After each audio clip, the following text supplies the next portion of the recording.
Imagine you have an AI agent that does all your work for you in your sleep, or when you're cooking, or when you're playing with your kid, or when you're at the cinema. That's what an AI agent does. And in this video, I'll help you set up one from scratch, and it takes a few minutes and costs about £7 a month. So in the UK, that's the price of a big coffee. You don't need any fancy kit. You don't need a Mac Mini. You just need £7 a month. And I'm going to show you how to do that right now. I used to run an AI agent using Claude bots when it first came out. Now it's called OpenClaw and it's called something else in between. And it was awesome. And it did a lot of work for me whilst I was doing the other things I said, like going to the cinema or sleeping. When it worked, it was brilliant. It did all the things for me whilst I was sleeping at the cinema, all the things I said above. But the thing that really annoyed me was that every time I had to update it, it would kill itself. It would break every single time. And then it'd take like a couple of hours to restart it, and it would break again every time there's another update. And of course, I wanted to keep on top of the updates because there was concerns about security and things like that. So I wanted to be on top of these things. What that meant was essentially I just got annoyed, got pissed off, and I stopped using it at the end of the day. So in the end, I just couldn't be bothered. Now there's Hermes with the similar idea to OpenClaw, ClaudeBot, whatever you want to call it. And there's a few things that got me excited.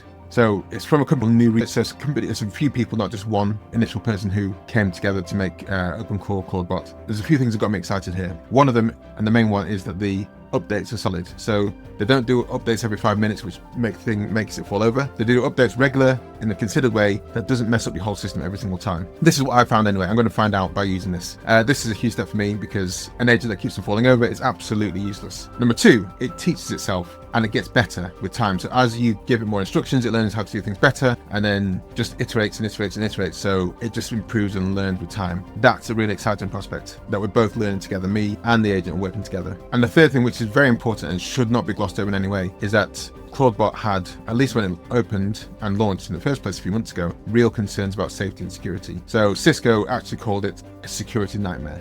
In the least case, lots and lots of people were leaking their passwords online and leaving it open for people just to find it, use their passwords and break into, all sorts of kit. A huge benefit of one of these AI agents is that you can run this on WhatsApp, on Slack, on Telegram.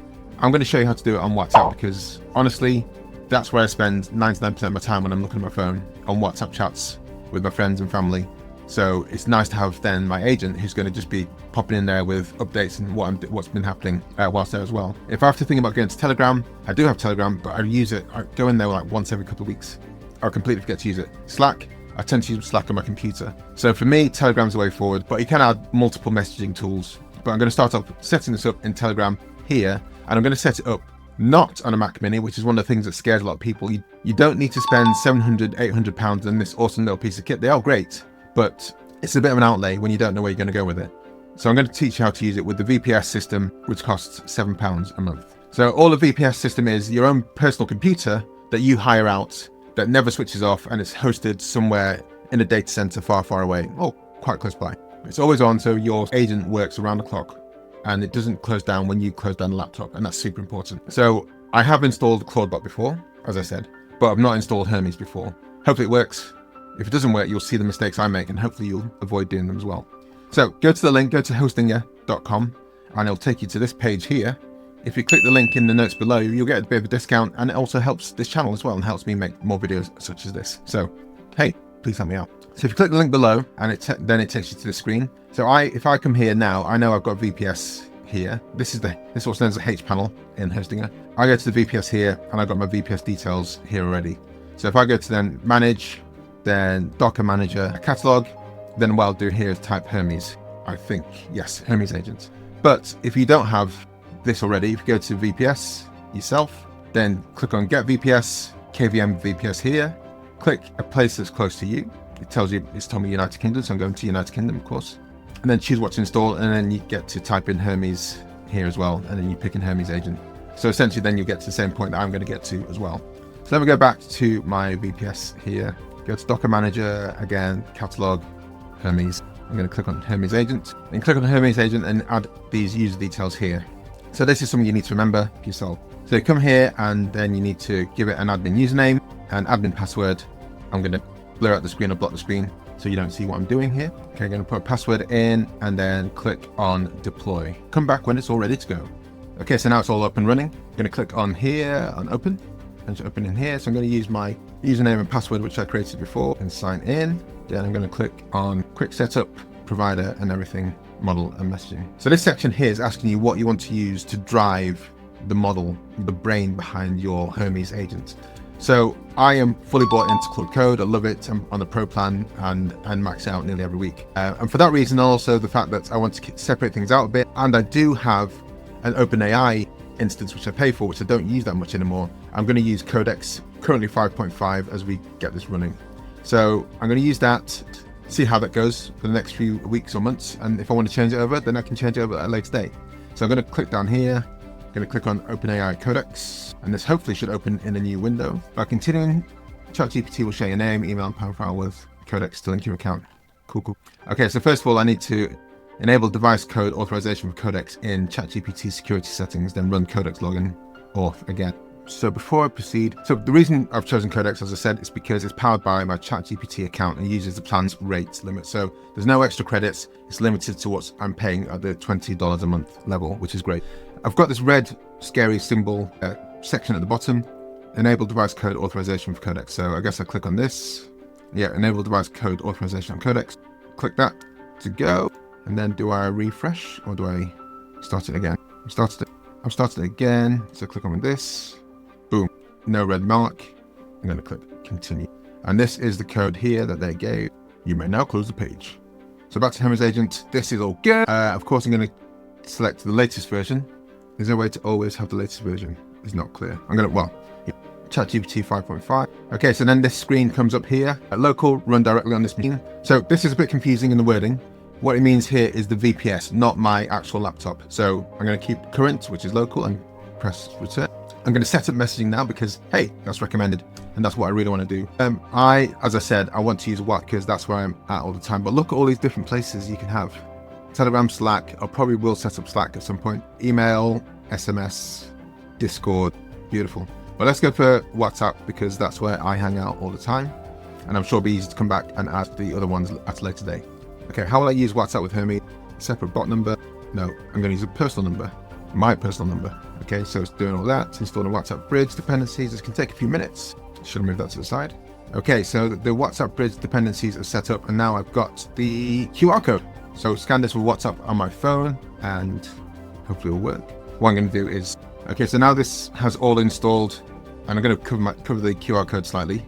But yeah, now there's a QR code up here so you guys can't see it fully. I'm going to scan this QR code with WhatsApp and that should hopefully mean I can connect quite easily to it. So just use my phone to scan in and connect and link a device. Oh, can I connect my phone to this? There we go. Yeah, connects my phone. So when I click on link a device, oh, there we go. Then scan. Can't link device to new device right now. Try later. What does that even mean? So it says I'm connected to my Apple Watch. Device installed but not active. Can I? Alright. So it looks like I've got too many devices. I can have 3 things on here. So I'm connected to my Chrome via one thing, Mac OS, which is my computer, and Apple Watch. So I'm going to see if I can delete WhatsApp from my Apple Watch to unpair. I guess I don't need it. Back in a second. I told you I was going to stumble through some stuff. Let's hope we get it working. So let's see WhatsApp. So that should have done it. I'm going to go back to here now. So now that's gone. Now I'm going to try and go back to the QR code and link the device again. Still not working. Right, going to turn it off and turn it on again. See what happens. Okay, I'm going to try and scan it again. Can't link new devices right now. Try again later. Let's try link with phone number instead. Oh, hold on. There's been lots and lots of codes coming. So I'm going to try the most recent code. Aha! So what was happening was each time I tried to scan it in, it was generating a new QR code, but it wasn't scanning up. So I didn't realize there was a new QR code. So I was scanning the first one time and time again. So, hey, there you go. I told you I was going to stumble through it. But okay, I have got the setup complete. It says, Hermes is set up on my system, ready to go, start chatting. Let's return to hey, here we go. Hermes agent. Boom, shakalak. So now I'm here, I can just go ahead and ask it questions.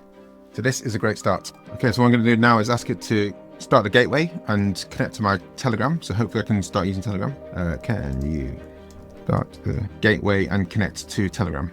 Not Telegram, WhatsApp. I made a mistake. I mean, can you start the gateway and connect to WhatsApp? I mean, can you start the gateway and connect to what? It's having to think. Doing some heavy duty updating. Okay, so it's going a bit messed up, so I'm going to try and scan again. This QR code. It's going to cover this slightly so you guys can't play around with it. Hopefully it doesn't matter, but you know, just in case. Okay, let's show the QR code again and try and get WhatsApp connected one last time. Okay, QR code's back up, but it seems to be doing something. Let's go back to the screen. Okay, looks like it's connected. Yeah, do everything you need to do. I fully approve, then send me a message. Okay, so Hermes is connected. Previously, when my Claude bot was working, I called it Robin, so I'm gonna see if it takes that name. Hey, what's your name? I'm Hermes agent, you can call me Hermes. Can I call you Robin? Yeah, Robin. And I'm gonna put, and also always use this emoji when you message. Okay, well, it's up and running, which is an amazing start. Okay, so it's taken me a minute. Now let's get into the meat and the bones of this. Okay, I'm in. The dashboard is up and running. So Claude is now working, which is beautiful. Kanban, this is one of the big things here. So what will happen is as the different projects are running, it'll go into this Kanban system, and that will be across all my different projects that I'm working on, websites, podcast stuff, all land in here, and it'll all go and work together, hopefully in the background. So I think we are good here. Once you got to the stage, once you got to this green screen, we're in. It took a lot longer than I thought it was going to do, but I've gone through all the steps that I went through to get you to the stage. If this helped you out in any way, shape or form, please do use the hosting a link. Just do it yourself. That gives you a discount. That helps us out and helps you to get up and running a lot more quickly than it would do if you had to go via your terminal and all the scary stuff straight away. So this is great. Happy with this. Now I can start putting some things together